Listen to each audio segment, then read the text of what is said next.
नाभि का नाम क्या है? वृत्तों से संबंधित क्षेत्रफल, संबंधित क्षेत्र।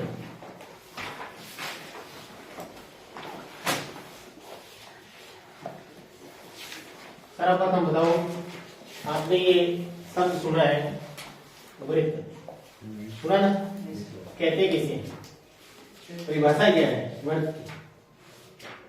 जिसकी कोई भुजा है भुजा के वो वर्त की परिभाषा। अब वर्त की परिभाषा पूछेंगे क्या बताएंगे? एक गोल होता है जी, भूवर्त होता है, ऐसा नहीं होता है। वर्त की परिभाषा आज तक आपने नहीं पढ़ी, नोट करो। किसी निश्चित बिंदु से निश्चित दूरी, निश्चित बिंदु से निश्चित दूरी पर स्थित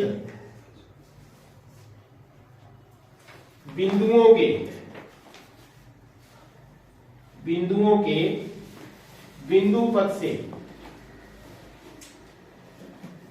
पथ से बनने वाली आकृति वृत्त कहलाती है। शायद आपने ये परिभाषा नहीं पढ़ी अब तक, है 9th क्लास में ये परिभाषा, लेकिन आपने उस पर कभी गौर ही नहीं किया। देखो मैंने कहा क्या है कि एक निश्चित बिंदु, ये देखो ये एक निश्चित बिंदु, इससे निश्चित दूरी पर स्थित बिंदुओं के बिंदु पथ मतलब इन बिंदुओं का रास्ता, ये देखो ये क्या बनाया? इसको कहते हैं वर्त। निश्चित बिंदु से निश्चित दूरी पर स्थित बिंदुओं के बिंदु पथ से बनने वाली आकृति। देखो निश्चित दूरी, सर ये जो केंद्र है, इस केंद्र से क्या होना चाहिए? बराबर दूरी पर होनी चाहिए। इस प्रकार के बिंदु से बनने वाली आकृति को क्या कहते हैं? बिंदु पथ कहा जाता है। अब इसके अवयव क्या क्या चीजें होती है? वर्त के अवयव यानी तत्व कौन कौन सी चीजें होती है? एक तो होता है केंद्र, केंद्र पता है ये केंद्र। 2 नंबर होगा परिधि, या जिसको हम क्या कहते हैं? परिमाप भी कहते हैं। 3 नंबर वर्त का व्यास। नंबर 4 जीवा। नंबर 5 त्रिज्या। ठीक है, और इसके अलावा 6 नंबर देखेंगे तो त्रिज्य खंड, उसके बाद में वृत्त खंड, उसके बाद में चाप। ये लगभग इतने आपके काम आने वाली चीजें हैं। ये वर्त से संबंधित कौन कौन सी? केंद्र, परिधि, व्यास, जीवा, त्रिज्या, त्रिज्यखंड, वर्तखंड और चाप। ये सारी आपको एकदम डिटेल से बताऊंगा कि केंद्र क्या होगा, परिधि क्या होगी, क्षेत्रफल ही होता है। क्षेत्रफल तो है ही है, उसमें कोई दिक्कत नहीं है। परिधि या परिमाप, क्षेत्रफल लिख सकते हो, क्षेत्रफल। ठीक है, ये चीजें हैं, ये किससे संबंधित हैं? वर्त के अवयव है केंद्र, परिधि, व्यास, जीवा, त्रिज्या, त्रिज्यखंड, वृत्तखंड, चाप और क्षेत्रफल। अब आप देखो ये वर्त की आकृति दोबारा निर्मित करता हूं मैं, और आपको पूर्णतः सारी चीजें बताऊंगा कि है क्या क्या। ये वर्त, ये है वर्त का केंद्र। वर्त का क्या है? ये केंद्र जो बिल्कुल सेंटर में होगा। इससे ये पूरी परिधि या परिमाप जो है, जो घेरा है, उससे सभी बिंदुओं की दूरी क्या होगी? बराबर होगी। सर्वप्रथम देखो केंद्र। केंद्र क्या होता है? बोलो। निश्चित दूरी पर केंद्र वह बिंदु जो परिधि या परिमाप से निश्चित दूरी पर होता है। कहने का मतलब है यहां पर बिंदु है, उससे भी इतना ही दूर है, चाहे यहां पर बिंदु है, चाहे यहां पर है, चाहे यहां पर है, सभी से क्या होगा, दूर होगा। 2 नंबर आएगा केंद्र के बाद में व्यास। व्यास क्या कहेंगे, व्यास से पहले एक बात और सुन लो, परिधि पहले देखो, परिधि या परिमाप, किसको कहेंगे परिधि या परिमाप। ये चीजें आप पहले समझोगे ना, उसके बाद में जो चीज है, जो आपको वर्त से संबंधित क्षेत्रफल है, वो आपको अच्छी तरह से समझ में आएंगे कि वर्त से संबंधित क्या क्या चीजें और किस तरह से आपको आप कहा जाता है परिधि और परिमाप। अब पता नहीं होता परिधि और परिमाप का होता क्या है, परिधि होता क्या है, परिमाप। ये जो गोल घेरा दिख रहा है आपको, इसका मतलब क्या होता है, चारों ओर का माप, चारों ओर का माप। वर्त के चारों ओर जो ये माप दिख रहा है, देखो यहां से लेकर यहां तक का जो ये हिस्सा है, इसको ही क्या कहा जाता है, परिधि या परिमाप कहा जाता है। नंबर 3 पे आता है व्यास। किसे कहते हैं व्यास, वर्त की परिधि, वर्त की परिधि पर स्थित किन्हीं 2 बिंदुओं को मिलाने वाला रेखाखंड जो केंद्र से होकर जाता है, जो केंद्र से होकर जाता है। ध्यान दो क्या लिखा है कि वर्त की परिधि, किस पर है, वर्त की परिधि। अब देखो ये वर्त की परिधि, एक बिंदु यह है, एक बिंदु यह, इनको मिलाने वाला रेखाखंड होना चाहिए, लेकिन शर्त क्या है, वो कहां से होकर जाना चाहिए, केंद्र से होकर जाना चाहिए। किससे होकर जाना चाहिए, केंद्र से, तब तो क्या कहलाएगा, वो व्यास कहलाएगा। और अगर केंद्र से नहीं होकर जाए तो वो क्या बन जाता है, जीवा। फर्क इतना ही है, देखो यहां से यहां तक 2 बिंदु है ना, लेकिन इनको मिलाने से एक रेखाखंड बना, इस रेखाखंड को क्या कहेंगे, व्यास नहीं कहेंगे, इसको क्या कहेंगे, जीवा। तो क्या लिखेंगे, जीवा परिधि पर स्थित किन्हीं 2 बिंदुओं को मिलाने वाला रेखाखंड, मिलाने वाला रेखाखंड।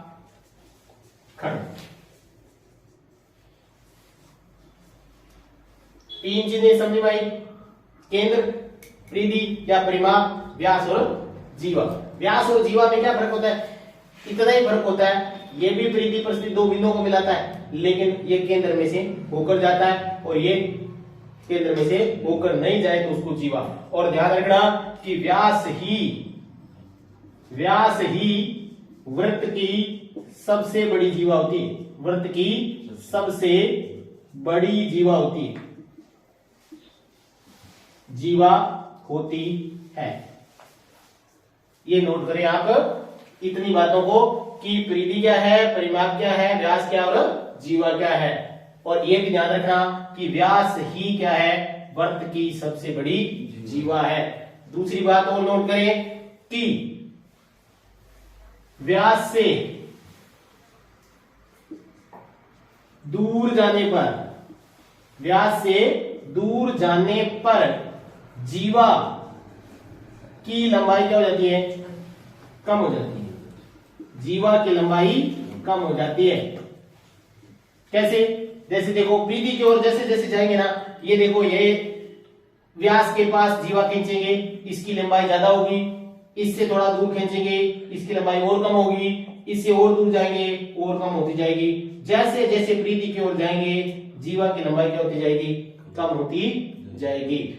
और एक बात और नोट कर लें कि व्यास वर्त को 2 बराबर भागों में बांटता है, 2 बराबर भागों में बांटता है।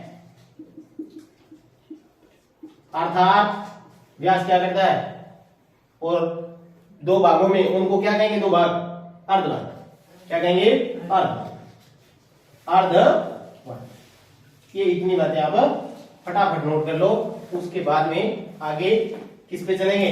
देखो, केंद्र हो गया, परिधि हो, व्यास हो गया, जीवा हो गई। अब रह क्या गया? त्रिज्या रह गई। क्या रहेगी? त्रिज्या। ज्यादा टाइम लगोगे नोट करने में? साथ साथ में नोट कर लो, कोई दिक्कत नहीं है। और ये चीजें आपको भी नहीं, आने वाले समय में भी काम देने वाली है। अभी नहीं है कि अभी भी सिर्फ 10वीं के अंदर ही काम देगी, नहीं, ये चीजें आगे भी काम देगी, क्योंकि वर्ग जहां भी जाओगे वर्ग से संबंधित चीजें तो आएगी।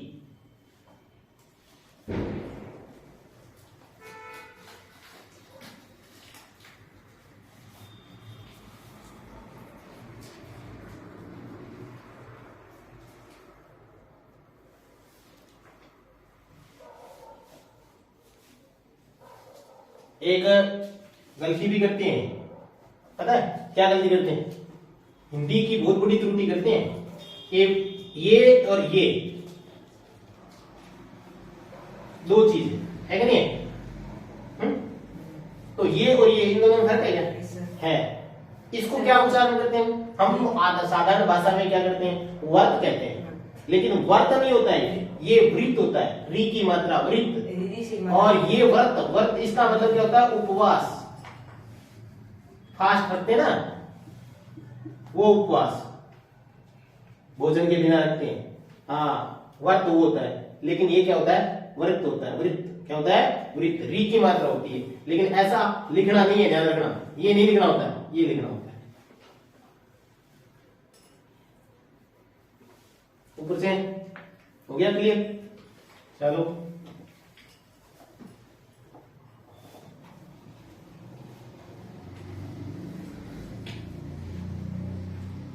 अब अगली बात किस पे चलेंगे? त्रिज्या।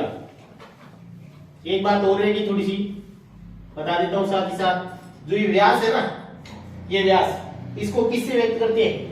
इसको डी से व्यक्त करते हैं। ध्यान, किससे? डी से। इसको डी से व्यक्त किया जाता है। व्यक्त यानी इसका संकेतांक, ये व्यास का संकेत है। लिखते ना, जैसे त्रिज्या, त्रिज्या को किससे व्यक्त करते हैं? आर से। उसी तरह से रेडियस होती है, ठीक है? इसी तरह से व्यास को किससे व्यक्त करते हैं? डी से व्यक्त किया जाता है। त्रिज्या क्या होती है? वर्त के केंद्र, वर्त के केंद्र को परिधि पर स्थित किसी बिंदु को मिलाने वाला रेखाखंड क्या कहलाता है? त्रिज्या कहलाता है। जैसे देखो, ये वर्त है, ये केंद्र है। अब कहीं भी कोई परिधि पर स्थित बिंदु है, इस बिंदु को केंद्र से मिला दिया तो कौन सी रेखाखंड बना? ये रेखाखंड, यही क्या कहलाता है? त्रिज्या कहलाता है, जिसको हम किससे व्यक्त करते हैं? आर से व्यक्त करते हैं। अब आर, एक बात और नोट कर ले कि त्रिज्या व्यास की आधी होती है, व्यास की आधी होती है। तो इसका विपरीत क्या हो गया कि व्यास त्रिज्या का दुगना होता है। व्यास त्रिज्या का, इसका त्रिज्या का दुगुना होता है।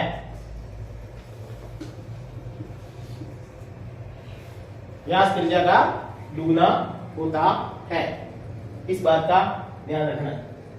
कितने पार्ट हो गए? केंद्र, परिधि, व्यास, जीवा और त्रिज्या। त्रिज्या ये बहुत ही आवश्यक पार्ट है, इसको याद रखना है हमेशा। इन दोनों में संबंध याद रखना है, व्यास और त्रिज्या में।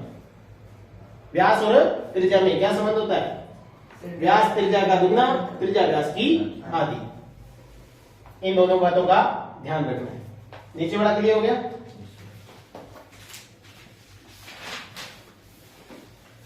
अब आओ किस बात पे? अब महत्वपूर्ण बात जो आपके इस प्रश्नावली से संबंधित है, कौन सी महत्वपूर्ण बात? त्रिज्य खंड। त्रिज्य खंड, त्रिज्य खंड, त्रिज्य खंड। देखिए पहले आपको आकृति के माध्यम से क्लियर करता हूं। त्रिज्या पता चल गया ना, ये त्रिज्या है और ये भी क्या है? त्रिज्या। अभी त्रिज्या की परिभाषा देखिए, वर्त के केंद्र को परिधि पर स्थित किसी बिंदु को मिलाने वाला रेखाखंड क्या होता है? त्रिज्या होता है। अब यहां ए लिख लिया, यहां बी लिख लिया। दो त्रिज्याओं से घिरे क्षेत्र को क्या कहते हैं? त्रिज्याखंड कहते हैं। दो त्रिज्याओं से, ये देखो ये दो त्रिज्या है ना, इनके बीच का ये जो क्षेत्र है इसको किस नाम से जाना जाता है भाई? त्रिज्य खंड के नाम से जाना जाता है। परिभाषा क्या होगी फिर त्रिज्य खंड की? लिखोगे दो त्रिज्याओं से संबद्ध क्षेत्र या घेरे क्षेत्र को कह सकते हैं। घेरे क्षेत्र को क्या कहते हैं? त्रिज्य खंड कहते हैं। त्रिज्य खंड कहा जाता है। आप देखो त्रिज्य खंड तो समझ में आ गई कि दो त्रिज्याओं से घिरे क्षेत्र को क्या कहते हैं? त्रिज्य खंड। त्रिज्य खंड दो प्रकार के होते हैं। एक होता है लघु त्रिज्य खंड। कौन सा? लघु त्रिज्य खंड। कौन सा त्रिज्य खंड? लघु। और दूसरा होता है दीर्घ त्रिज्य खंड। अब आकृति के माध्यम से देख लो आप, इन दोनों की परिभाषा आपको बताने की जरूरत ही नहीं पड़ेगी। छोटा है वो लघु, इनमें दो खंड बट रहे ना, देखो एक बड़ा खंड और एक छोटा है, तो ये जो खंड कहलाता है वो क्या कहलाता है? लघु त्रिज्य खंड कहलाता है। क्या कहलाता है? लघु त्रिज्य खंड। जो शेष दूसरा त्रिज्य खंड बचा है, हालांकि ये भी दो त्रिज्याओं से घिरा है, तो इसको क्या कहेंगे? दीर्घ त्रिज्य खंड। कहानी समझ में आई? किस चीज की? त्रिज्य खंड। दो त्रिज्याओं से संबद्ध घिरा क्षेत्र क्या कहलाता है? त्रिज्य खंड कहलाता है। और त्रिज्य खंड कितने प्रकार के होते हैं? दो प्रकार के होते हैं, एक लघु त्रिज्य खंड और एक दीर्घ त्रिज्य। अब देखिए इनसे संबंधित क्षेत्रफल के सूत्र साथ साथ में भी नोट करते चलते हैं। एक तो सबसे पहले आएगा लघु त्रिज्य खंड का क्षेत्रफल। लघु त्रिज्य खंड का क्षेत्रफल यानी ये इतना क्षेत्र है, इसका क्षेत्रफल ज्ञात करना हो ना, तो क्या सूत्र अपनाते हैं? इसके लिए सूत्र अपनाते हैं पाई आर स्क्वायर थीटा बटा 360। ये थीटा क्या भाई? थीटा कोण। थीटा यहां बीच में एक कोण बनेगा। थीटा क्या है? कोण है। और ये कोण कहां बनता है? देखो इन दो त्रिज्याओं के बीच में, ये देखो केंद्र के ऊपर एक कोण बनता है। बनता है कि नहीं बनता है? इस कोण को किस नाम से जाना जाएगा? थीटा। ये कितने डिग्री का हो सकता है? 60 का, 30 का, 45 का, 90 का, जो भी है वो आपको दिया जाएगा। तो ये थीटा कोण किस क्षेत्र, किसका? लघु त्रिज्य खंड का क्षेत्रफल। अब देखो अगर आपको ज्ञात करना हो किसका? दीर्घ त्रिज्य खंड। किसका? दीर्घ त्रिज्य खंड का क्षेत्रफल। इसका दीर्घ त्रिज्य खंड का क्षेत्रफल। तो क्या सूत्र अपनाओगे भाई? Pi are square. Pi are square किसका क्षेत्रफल होता है? वर्त का होता है। किसका होता है? वर्त का। वर्त के क्षेत्रफल में से क्या घटा दो? पाई आर स्क्वायर थीटा बटे में 360। कहने का मतलब अगर वर्त के क्षेत्रफल में से लघु त्रिज्य खंड का क्षेत्रफल घटा दोगे तो पीछे कौन बचेगा? दीर्घ बचेगा कि नहीं? पूरा वर्त है, पूरे वर्त के क्षेत्रफल में से क्या घटा दो? लघु का घटा दो, पीछे कौन सा बचेगा? दीर्घ बचेगा। तो ये आपको दो चीजें याद रखनी है। कौन कौन सी? दीर्घ त्रिज्य खंड का क्षेत्रफल और लघु त्रिज्य खंड का क्षेत्रफल। दीर्घ का क्या होगा? लघु का क्या होगा? लघु का क्या होगा? पाई आर स्क्वायर थीटा बटे में 360। याद रह जाएगा? पाई आर स्क्वायर माइनस थीटा बटे में 360। ये आ गया किससे संबंधित? त्रिज्य खंड से संबंधित। आगे बात समझ में? अब साथ ही साथ में यार एक बात और नोट करवा देता हूं। एक आएगा चाप की लंबाई। किसकी लंबाई? चाप की लंबाई। पहले तो ये देखो कि चाप होती क्या है। चाप भी दो प्रकार की, त्रिज्य खंड दो प्रकार की ना, तो चाप भी दो प्रकार की। देखो चाप कहेंगे किसको? यहां से यहां तक ये जो वर्त का घेरा है, परिधि है ना, ये दिख रहा है? ये जो मैंने गहरा किया है, इस क्षेत्र को यहां से यहां तक होता ना, इसको कहते क्या है? चाप कहते हैं। ये छोटी है तो क्या कहलाएगी? लघु। और पीछे जो बच गई वो क्या कहलाएगी? दीर्घ। देखो यहां से यहां तक बड़ी बच गई ना, ये कहलाएगी दीर्घ चाप। क्या कहलाएगी? दीर्घ चाप। और ये क्या कहलाएगी? लघु चाप।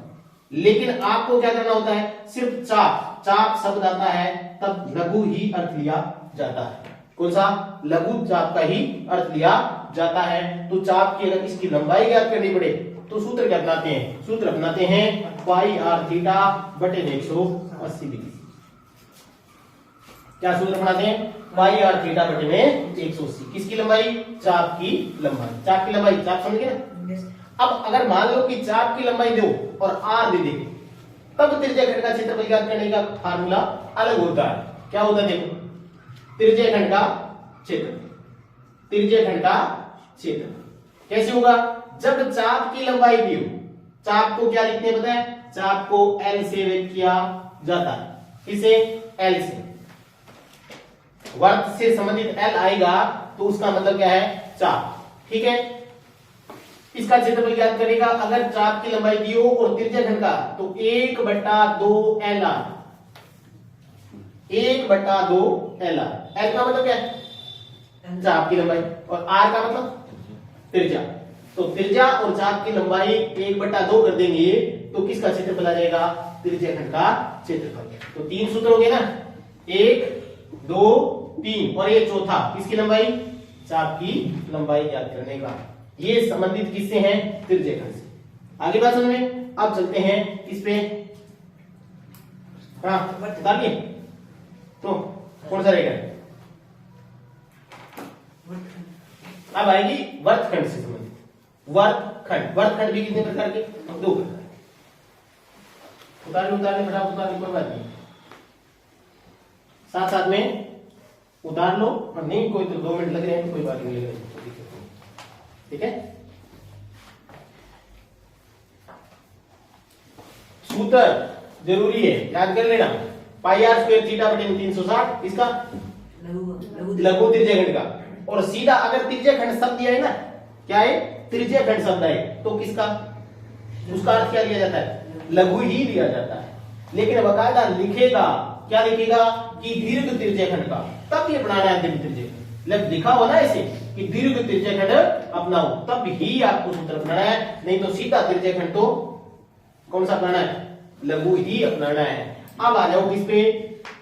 वृत्तखंड पे। किस पे? देखो फिर से आकृति बनाते हैं इसकी, वर्त की बना ली। अब पहले क्या था? नोट कर लिया?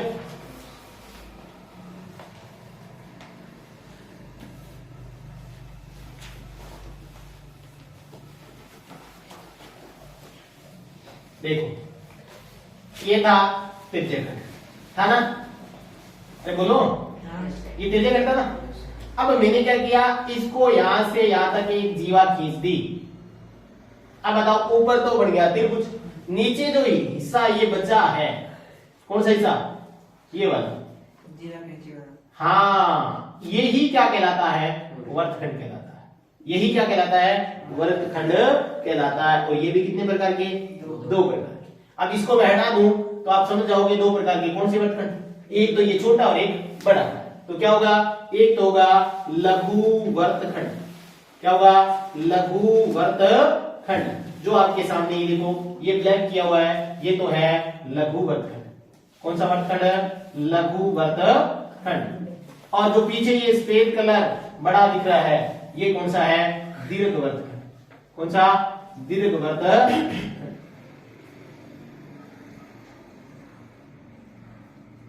क्या बात है, वाशी कैसे ले रहा है?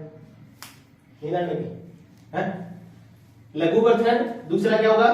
दीर्घ वर्तखंड। प्रश्नावली बिल्कुल, अगर सूत्र याद रह गए तो बिल्कुल आसान प्रश्नावली, कोई दिक्कत वाली बात नहीं है। सभी जगह सूत्र से ही काम चलाने वाले हैं, और सूत्र ज्यादा नहीं है। 2 ये थे, कौन से? 4 पीछे वाले हो गए। हाँ, और 1-2 ये होंगे, और एक वर्त की परिधि और परिमाप ज्ञात करने का सूत्र होगा। इसके अलावा कोई सूत्र नहीं होंगे। तो ये देखो 2 हो गए, कौन से? लघु वर्तखंड और दीर्घ वर्तखंड। पहले लघु वर्तखंड का सूत्र क्षेत्रफल पता चल गया ना क्या होता है। Yes. अगर आपको चित्र में दे दे, अरे आकृति वाले सवाल में पूछेगा इस प्रश्नावली में, सीधा चित्र दे दिया आपको, ऐसे बना के दे दे और आपसे पूछे कि इसका क्षेत्रफल ज्ञात करना, ऐसे बना के दे दे और कह दे छायांकित भाग का क्षेत्रफल ज्ञात करो। किसका? छायांकित भाग का क्षेत्रफल। तो आपको क्या होना चाहिए? पहचान भी तो होनी चाहिए ना किस चीज की, कि ये है क्या। वर्तखंड है। इसीलिए बताया जा रहा है कि त्रिज्य खंड है, एक वर्तखंड है, एक लघु वर्तखंड है, एक दीर्घ वर्तखंड है, क्या है। तो ऐसा अगर क्षेत्र होगा तो वो क्या होगा? लघु वर्तखंड होगा। और ऐसे बड़े को करेंगे तो दीर्घ होगा। और अगर मान लो इस तरह से पूरे को ज्ञात करना ये, तो क्या होगा? त्रिज्य खंड होगा कि नहीं होगा?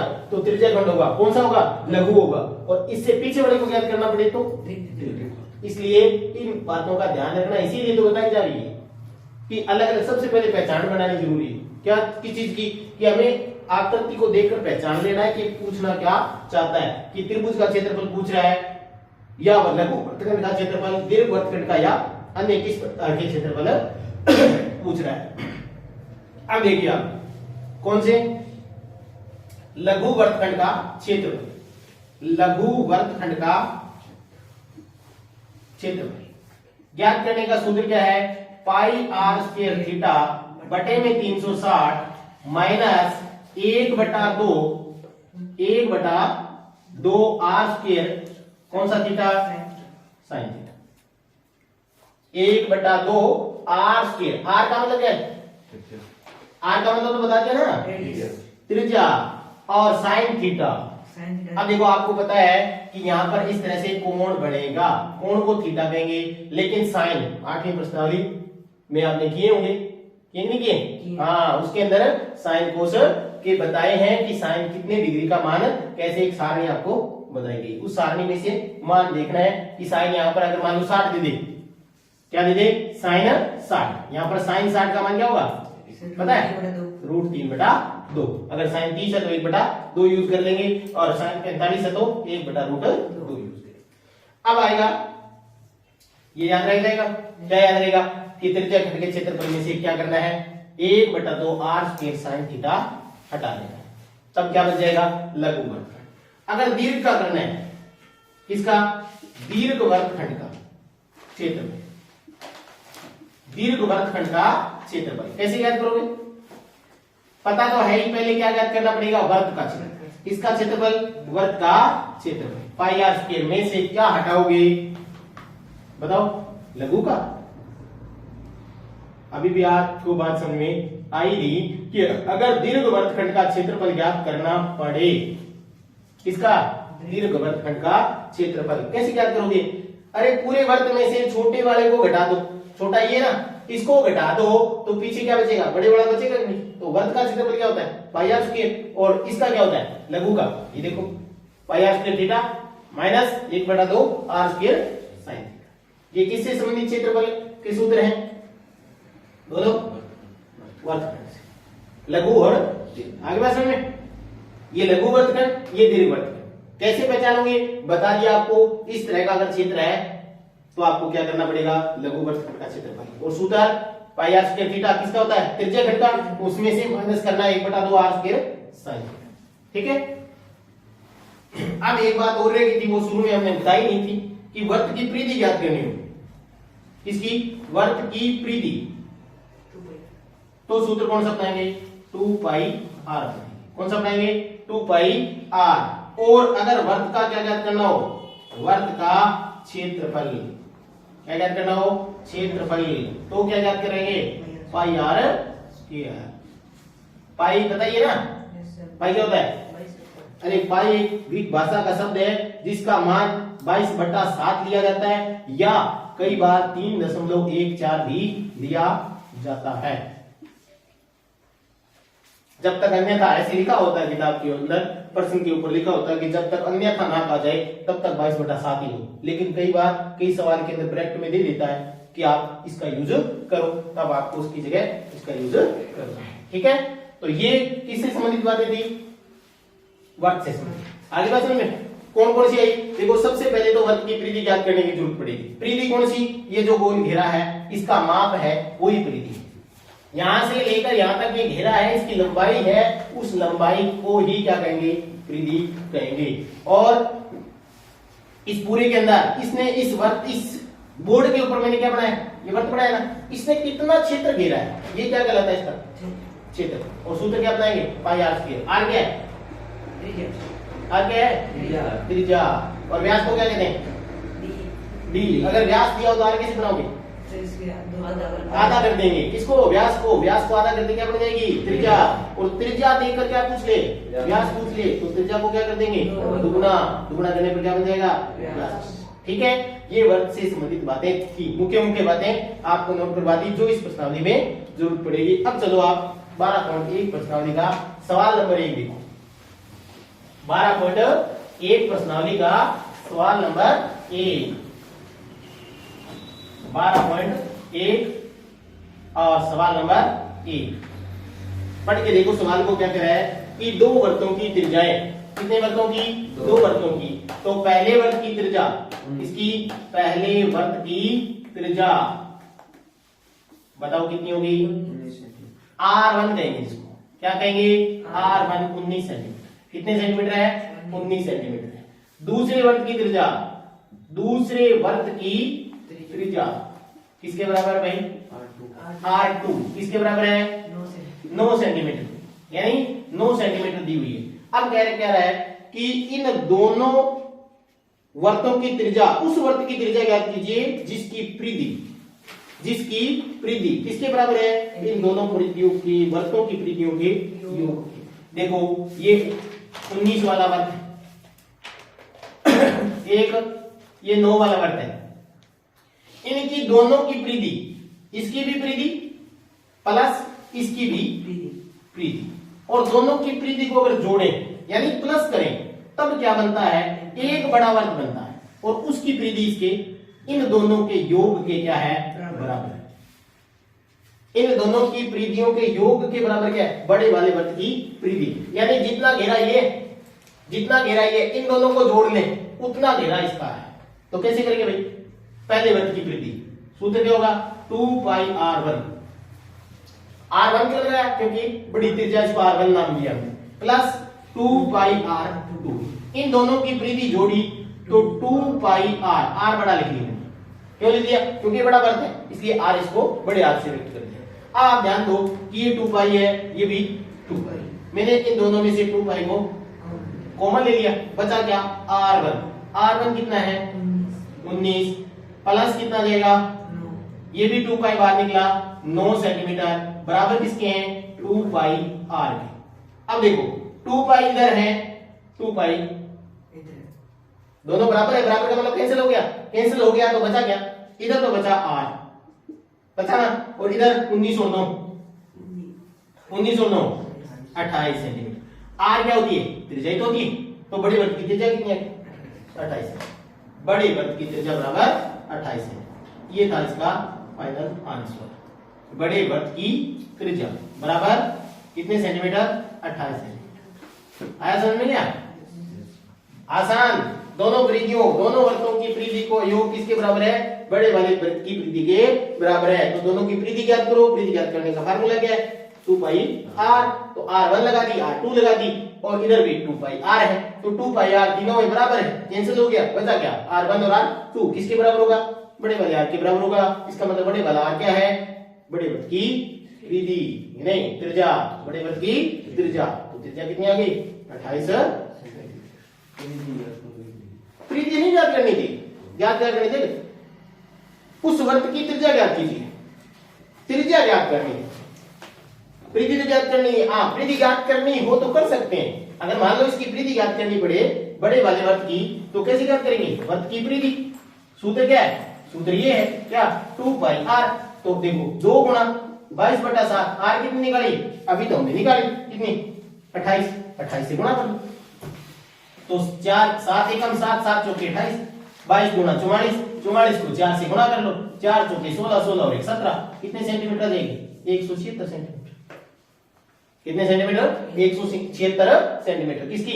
बड़े वाले वृत्त की परिधि। हो गया। अब आगे सवाल नंबर 2 करेंगे। ठीक है, उदाहरण क्या है? इस प्रश्नावली के अंदर 5 सवाल है। 5 में से 2 सवाल ये शुरू वाले बहुत इंपॉर्टेंट है और एक चौथा और एक पांचवा भी बहुत इंपॉर्टेंट है। क्यों? क्योंकि इसमें एक ऑप्शन वाला सवाल है और आपको पता है छोटे छोटे ऑप्शन वाले सवाल है ना, वो एग्जाम में कितने पूछे जाएंगे बताया आपको? पूरा एकदम 30 सवाल पूछे जाएंगे ना, एक नंबर वाले 30 सवाल पूछे जाएंगे। 30 नंबर का, तो 30 नंबर का मैटर छोटा छोटा पूछा जाएगा। इसका मतलब जहां भी ऑप्शनल वाले सवाल आपको मिले ना, उसको अवश्य करें, क्योंकि नहीं तो है ही नहीं तो सवाल बनाने ही पड़ेंगे। वैसे ऑप्शन वाले सवाल तो गिनी चुनी प्रश्नावलियों में से या तो किसमें, या तो 10वीं प्रश्नावली में, 8वीं में, 8.4 में, उसमें ऑप्शन वाले सवाल दिए होंगे 4-5। और कौन सी प्रश्नावली, और कौन सी प्रश्नावली? एक इसमें एक ही सवाल दिया उसे। हाँ, प्रायिकता वाले में ऑप्शन वाले सवाल, उसमें भी ऑप्शन वाले सवाल नहीं।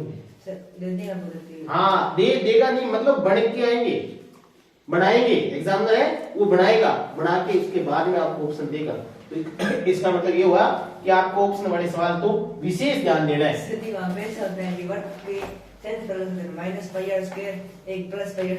हाँ, इतना ही पूछ लेते हैं, सीधा सीधा ये पूछ लेते हैं कि चाप की लंबाई होगी, चाप की लंबाई है।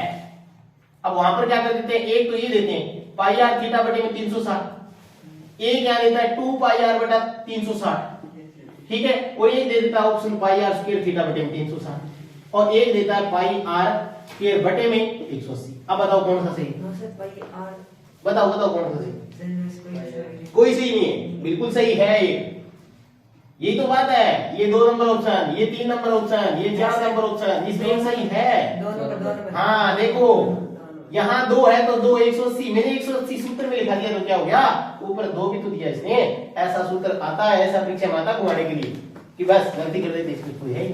हाँ है, ज्यादातर क्या करेंगे, इसको ठीक करेंगे नहीं।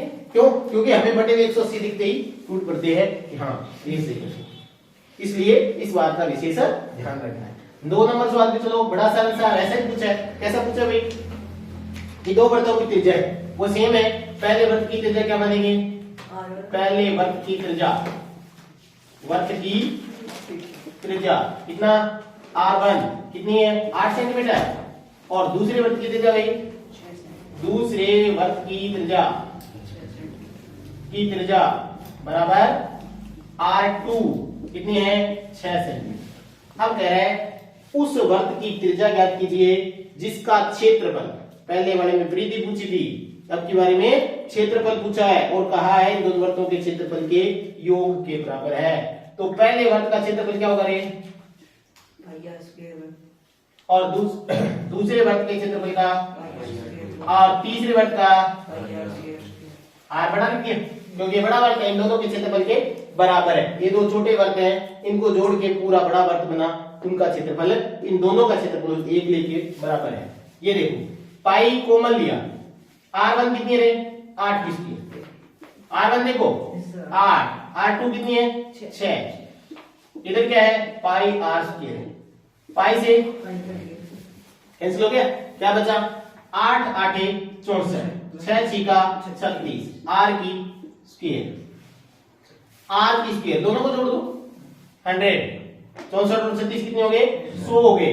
R की स्क्वायर हटाने के लिए इसके ऊपर क्या आएगा? रूट आएगा। 100 का रूट कितना होता है? 10। R मतलब त्रिज्या, इसका मतलब बड़े वृत्त की त्रिज्या कितनी आ गई? बड़े वृत्त की त्रिज्या बराबर 10 सेंटीमीटर। क्षेत्रफल नहीं पूछा है, बड़े वृत्त की त्रिज्या पूछी। क्षेत्रफल तो कहा है कि 2 वृत्तों के क्षेत्रफल के योग के बराबर है उसका क्षेत्रफल। अगर पूछा है और ज्ञात करना है तो आपको कर सकते हैं, ठीक है। लेकिन पूछी क्या है? पूछी सिर्फ त्रिज्या। ये 2 नंबर सवाल है। हाँ आ सकता है ऐसा सवाल, बिल्कुल 2 नंबर के सवाल इसमें से पूछे जाएंगे प्रश्नावली से, तो इसमें से ऐसा सवाल 2 नंबर का आ सकता है। ये 2 नंबर ही सवाल है और 2 नंबर का ही आ सकता है। अब सवाल नंबर 3 है वैसे ज्यादा इंपॉर्टेंट नहीं है क्योंकि इतना बड़ा सवाल पूछा ही नहीं जाएगा, इसलिए ज्यादा इंपॉर्टेंट इसमें नहीं है। इसे तीसरा नहीं करेंगे, चौथा ही करेंगे सीधा। तीसरा हालांकि कर सकते, करने में कोई दिक्कत नहीं है, बता देता हूं शॉर्ट में थोड़ा। देखो इस तरह से इसने वर्ग दिए हैं, इस तरह से वर्ग दिए, कितने दिए? शायद 4 या 5 वर्ग होंगे मेरे ख्याल। कितने हैं? 5। पहले में क्या दिया है? पहले में गोल्ड दिया है, दूसरे में रेड दिया है, तीसरे में ब्लू दिया है, चौथे को इसने कहा है ब्लैक है, और पांचवे को इसने कहा है व्हाइट। थोड़ा आपको बता देता हूं इसके बारे में कि कैसे कर सकते हैं। गोल्ड का क्षेत्रफल ज्ञात करना है, गोल्ड का व्यास शायद दिया हुआ है, देखना व्यास दिया है गोल्ड का। गोल्ड का व्यास है 21, किसका? गोल्ड का व्यास। अब व्यास 21 दिया है तो बताओ त्रिज्या क्या होगी? 10.5। अभी बताया था त्रिज्या अगर बनानी हो तो व्यास का क्या कर देते हैं? आधा कर देते हैं, तो व्यास का आधा यानी 10.5। ये अल्पना के, ये गोल्ड तो एक क्षेत्रफल, एक त्रिभुज बढ़ रहा है वर्ग, तो वर्ग का क्षेत्रफल सूत्र बना लेंगे क्या? पाई आर स्क्वायर। अब क्या करेंगे? ये तो पाई आर स्क्वायर से हो जाएगा, ये तो गोल्ड का आ जाएगा, त्रिज्या 10.5 लगा के। अब हमें अगर क्या करना हो, रेड का ज्ञात करना हो तो क्या करना पड़ेगा? गोल्ड का घटा दो। इसमें पूरा वर्ग का क्षेत्रफल ज्ञात किया, उसमें से गोल्ड को हटा दो, क्या बच जाएगा? रेड का।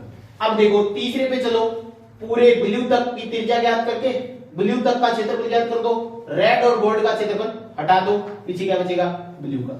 इसी तरह से आगे चलो ब्लैक तक का, पूरे ब्लैक तक का क्षेत्रफल ज्ञात करो, उसके में से कितने घटा दो? ब्लू, रेड और गोल्ड, तीनों को हटा दो इकट्ठा, बचेगा क्या? ब्लैक। उसके बाद में इसी तरह से व्हाइट तक की त्रिज्या क्षेत्रफल ज्ञात कर लो पूरे वर्ग का, बड़े बड़े, और उसमें से 1 2 3 4 चारों का माइनस कर दो, पीछे किसका बच जाएगा?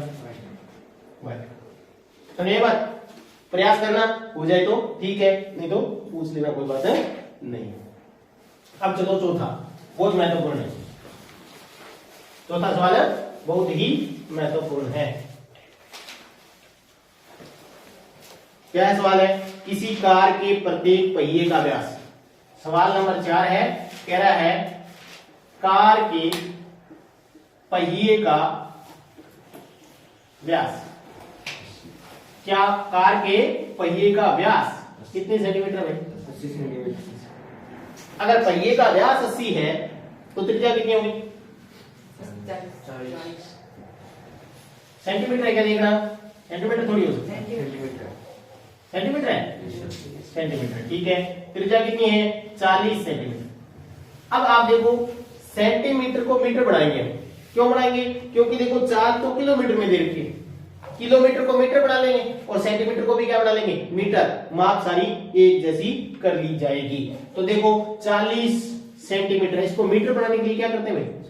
100 से भाग, यानी क्या आ जाएगा? 0.4 मीटर। याद रखना, जब भी मीटर को किसमें, सेंटीमीटर को क्या बनाना हो? मीटर। सेमी को क्या हो? मीटर में बदलना हो तो क्या करते हैं? बदलना हो तो 100 से क्या कर देते हैं? भाग दे देते हैं। क्यों देते हैं भाग? क्योंकि आपको पता है 1 मीटर में कितने सेंटीमीटर? 100 सेंटीमीटर होते हैं। 1 मीटर में 100 सेंटीमीटर, इसलिए 100 से भाग देके क्या बना दिया? सेंटीमीटर बना, ये मीटर बना दिया। कितना मीटर बना? 0.4। अब आप ध्यान दो कि हमें ज्ञात क्या करना था? कार की चाल दी, चाल यानी स्पीड कितनी है? 66 किलोमीटर प्रति घंटा। घंटे में कितने मिनट? 60। 60 मिनट में कितनी? 66 किलोमीटर। ये कह रहा है 10 मिनट में प्रत्येक पहिया कितने चक्कर लगाता है? 10 मिनट में प्रत्येक पहिया कितने चक्कर लगाता है? तो देखो कार द्वारा 10 मिनट में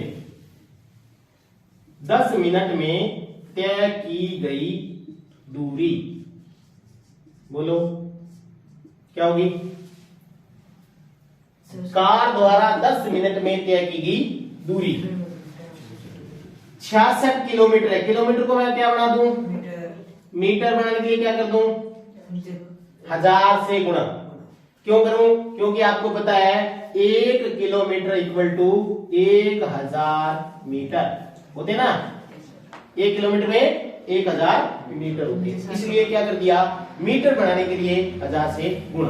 अब बट्टे में कितना लगाऊं, 60 क्यों लगाया, क्योंकि 1 मिनट में कितने, 1 घंटे में कितने मिनट होते हैं, 60। तो हम पहले 1 मिनट की चाल लगाते हैं, 1 मिनट में कितनी दूरी करता है। अब गुणा में कितना लगा दूं, 10 क्यों लगाया, क्योंकि 10 मिनट की तो ज्ञात करनी है हमें कि 10 मिनट में कितना चलती है। तो 1 0 से तो 1 0 काटा, 6 एकम 6 6 एकम 6, कितना आ गया रे, 11 को 1000 से किया, 11000 मीटर।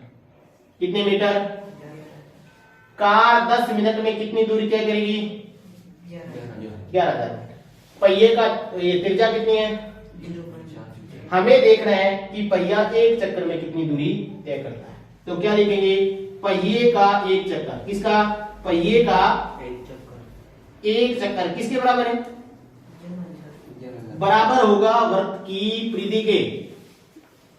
समझो कैसे, अरे ये पहिया है, ये वृत्ताकार है कि नहीं है जी।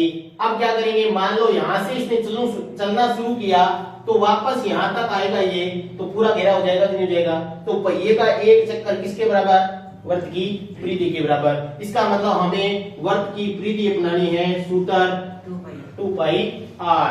तो 2 गुणा 22/7, r कितनी है पहिए की, r त्रिज्या अभी हमने देखी थी, r कितनी है 0.4। हल करो, कटेगा तो है नहीं, 22 गुणा 44, 44 को 4 से गुणा करो, 44 को 4 से करना रे देवता, 44 गुणा 0.4, 4 चौके 16, 16 और 1 17, कितना आएगा 17.6/7 मीटर। बटे में 7 ना, ये एक चक्कर द्वारा, कितने चक्कर में, एक चक्कर में। पूछी कितनी है, 11000 मीटर में कितने चक्कर होंगे। तो ज्ञात क्या करना है, चक्रों की संख्या ज्ञात करनी है कि कितने चक्कर काटे जाएंगे। तो क्या लिखेंगे, चक्रों की संख्या।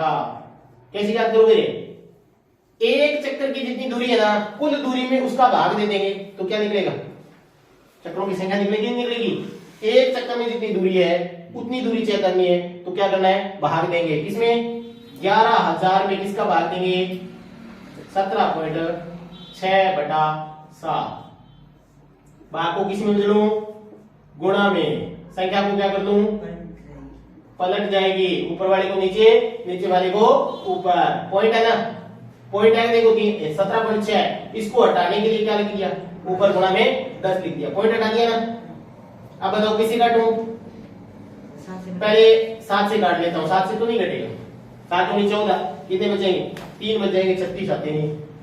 2 से काट लेता हूं, 5 दूनी 10, 8 दूनी 16 और 8 दूनी 16। अब 11 से काट लेता हूं, 11 एकम 11, 11 8 88। फिर और काट लेता हूं, 8 एकम 8, फिर 8 एकम तो 8 आ गया, भाग देता हूं, और 8 दूनी 16, 8 5 40 आया क्या, देखो नीचे तो सारे कट गए, ऊपर बचा 125, 7 गुणा 5।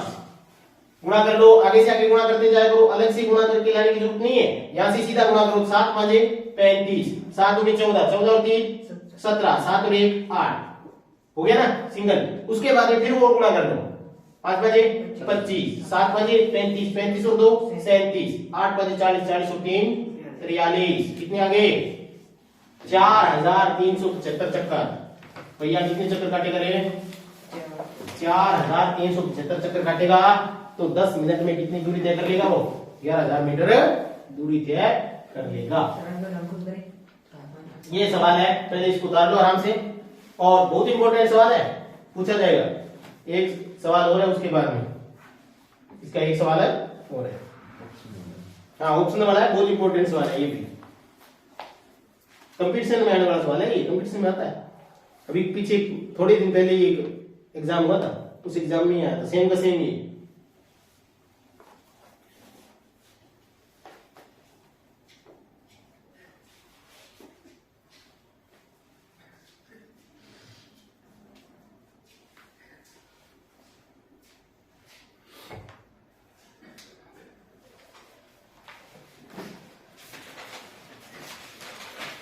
कहीं भी कोई समस्या आ रही है पूछ लो, ठीक है, कोई भी कहीं दिक्कत आ रही है भी, ये समस्या यहाँ आ रही है सर, पूछ लो, बता दे।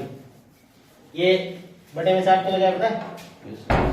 क्यों? क्योंकि 1 घंटा, देखो याद लिखा प्रति घंटा, तो प्रति घंटा मतलब 60 मिनट में, 60 मिनट को 1 मिनट में परिवर्तन करने के लिए बटे में 60 लगाया, गुणा में 10 क्यों लगाया? क्योंकि 10 मिनट की तो पूछी। कहीं गलती कहां करते हैं जाके? यहां तो चलो कर लेते, फिर भी यहां जाके गलती करते हैं, भाग करने में दिक्कत आती है। भाग को गुणा में बदलो, जब भी बटे वाली संख्या हो ना, उसको भाग के आगे की जो संख्या है, भाग के निशान से आगे जो संख्या ना, उसको भाग को तो किसी में बदल दो गुणा में, और जो संख्या उसको पलट दो। पॉइंट हटाना है तो आपको पता है पॉइंट का एक उसके आगे जितने अंक हैं उतनी जीरो लगा के पॉइंट हटा दो, उसके बाद में जितना कट रहा है कट लो और बाकी को गुणा कर दो आपस में, फल आपका प्राप्त हो जाएगा।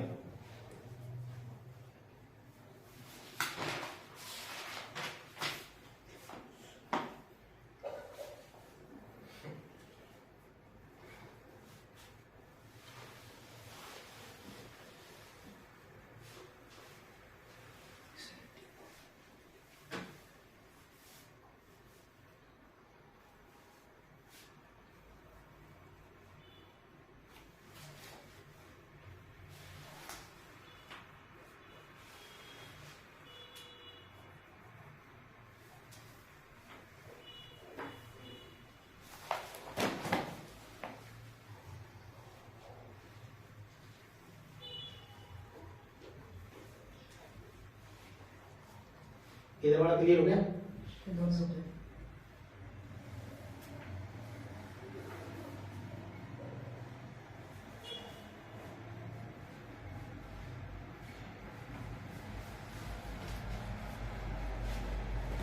ठीक है, ये इधर वाला है, कोई बात नहीं, कर लेना मुझे।